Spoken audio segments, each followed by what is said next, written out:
और इसी बीच एक और बड़ी जानकारी का रुख कर लेते हैं। एक और बड़ी खबर सामने आती हुई रायबरेली से प्रियंका गांधी के चुनाव लड़ने की चर्चा चल रही है। इस वक्त ये बड़ी खबर, बड़ी जानकारी।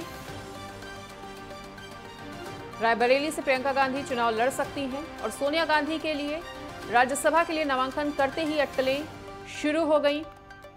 रायबरेली सीट पर संभावित दावेदार को लेकर चर्चा शुरू हो चुकी है। पार्टी महासचिव प्रियंका गांधी रायबरेली से हो सकती हैं उम्मीदवार। सोनिया गांधी साल 2004 से ही रायबरेली से सांसद हैं और राज्यसभा सदस्य चुने जाने के बाद रायबरेली सीट से वो देंगी इस्तीफा। उनके संभावित उत्तराधिकारी को लेकर अटकलों का दौर भी शुरू हो गया है। तो रायबरेली से प्रियंका गांधी के चुनाव लड़ने की चर्चा अब काफी ज्यादा तेज हो गई है, अटकलें लगना शुरू हो गई हैं और रायबरेली सीट पर संभावित दावेदार को लेकर चर्चा शुरू हो चुकी है। तो ये बड़ी खबर, बड़ी जानकारी आपके साथ साझा कर रहे हैं।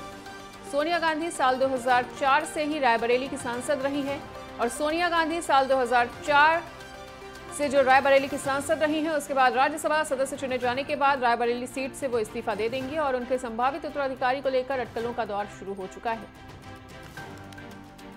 इस वक्त ये बड़ी खबर, बड़ी जानकारी आपके साथ साझा कर रहे हैं।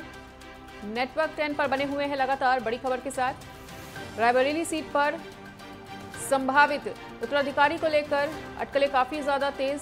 सोनिया गांधी साल 2004 से ही रायबरेली से सांसद रही हैं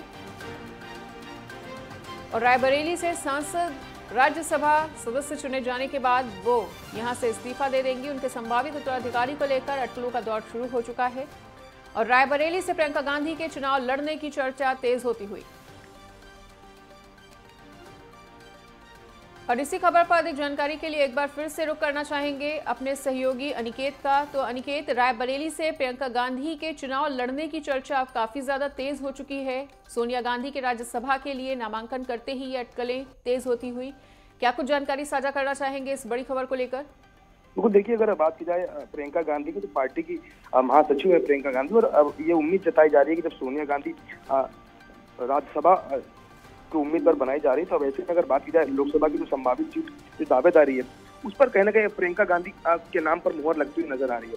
हालांकि अगर बात की जाए सियासी गलियारों की, तो साफ तौर पर जो तमाम जो राजनीतिक पंडित हैं, उनका ये कहना है कि रायबरेली से प्रियंका गांधी को चुनाव लड़ा जा सकता है। हालांकि ये देखना भी बेहद दिलचस्प होगा कि जो सोनिया गांधी 2004 में रायबरेली से सांसद थी, क्या अपनी परंपरागत सीट को सोनिया गांधी की जो बेटी जो पार्टी में महासचिव है प्रियंका गांधी, क्या वो सीट को बचा पाएंगी? हालांकि ये अभी कह पाना बहुत जल्दी होगा, क्योंकि अगर बात की जाए जो गठबंधन है, जो इंडिया गठबंधन है, इसमें अलग अलग जो घटक जो शामिल किए गए, उसमें कांग्रेस एक बड़ा कुनबा है। तो साफ तौर पर सीट शेयरिंग को लेकर भी जो चर्चा है वो समाजवादी पार्टी से कांग्रेस की चलती हुई नजर आ रही है। हालांकि अभी स्पष्ट ये नहीं हो पाया कि उत्तर प्रदेश में समाजवादी पार्टी और कांग्रेस के बीच में क्या स्थिति, क्या रणनीति तय होगी आगामी लोकसभा चुनाव को लेकर। फिलहाल जो स्थितियां वो बता रही है कि 20 सीटों पर कहीं ना कहीं उत्तर प्रदेश में कांग्रेस पार्टी अपना दमखम अपने जिताऊ प्रत्याशियों को उतार सकती है। अब ऐसे में अगर बात की जाए रायबरेली की, तो निश्चित तौर पर कांग्रेस पार्टी की ये परंपरागत सीट रही है और सोनिया गांधी की 2004 में यहाँ से सांसद चुनकर आई है। तो साफ तौर पर ऐसे में अपनी परंपरागत सीट बचाने का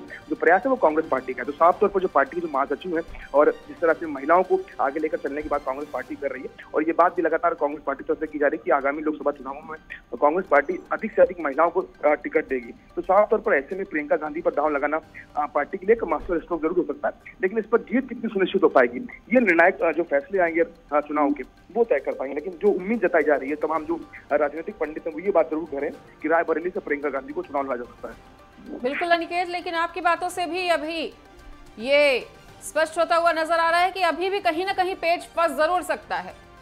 देखिए निश्चित तौर पर अगर बात की जाए कांग्रेस पार्टी की, तो देख रहे हैं कि जिस तरह से लगातार उत्तर प्रदेश में कांग्रेस पार्टी का जनाधिकार कम होता हुआ नजर आ रहा है। चाहे नगरीय निकाय चुनावों को हम देख रहे हैं, या पार्षदी के चुनाव देख रहे हैं, या विधानसभा के चुनाव देख रहे हैं, या पिछले लोकसभा चुनाव के हम नतीजों को उठाकर देख लें, तो उत्तर प्रदेश में जो कांग्रेस का जो प्रदर्शन है वो कहीं ना कहीं कम होता हुआ नजर आया। हालांकि एक समय था जब कहीं ना कहीं समूचे अलग अलग राज्यों में कांग्रेस पार्टी का बड़ा जनाधिकार था, लेकिन अब कहीं ना कहीं जो स्थितियां हैं वो कांग्रेस पार्टी के पक्ष में नहीं है। और जिस तरह से हम देख रहे हैं कि भारतीय जनता पार्टी लगातार अपनी बढ़त बनाती चली आ रही है। पिछले 5 राज्यों में चुनाव नतीजे देखें तो वहाँ पर भारतीय जनता पार्टी का जो प्रदर्शन है वो बेहतर रहा है। हालांकि अगर बात की जाए राजनीतिक मोड, माफ कीजिएगा, चुनावी मोड में रहने वाला ये जो भारतीय जनता पार्टी जो राजनीतिक दल है, और इसको शिकस्त देना कहीं ना कहीं कांग्रेस पार्टी के लिए बड़ी चुनौती होगी, और उसी को लेकर कहीं ना कहीं एक नई रणनीतिक स्ट्रैटेजी कांग्रेस पार्टी तैयार करती नजर आ रही है। हालांकि कांग्रेस पार्टी का मास्टर स्ट्रोक आगामी लोकसभा चुनावों में कितना उनके लिए फायदेमंद साबित होगा, ये जब जनता जब वोट करेगी और जब फैसले सामने निकल कर आएंगे तब ये स्पष्ट होगा। बिल्कुल, ये देखने वाली बात होगी। अनिकेत, इस तमाम जानकारी को मेरे साथ साझा करने के लिए आपका बहुत बहुत शुक्रिया।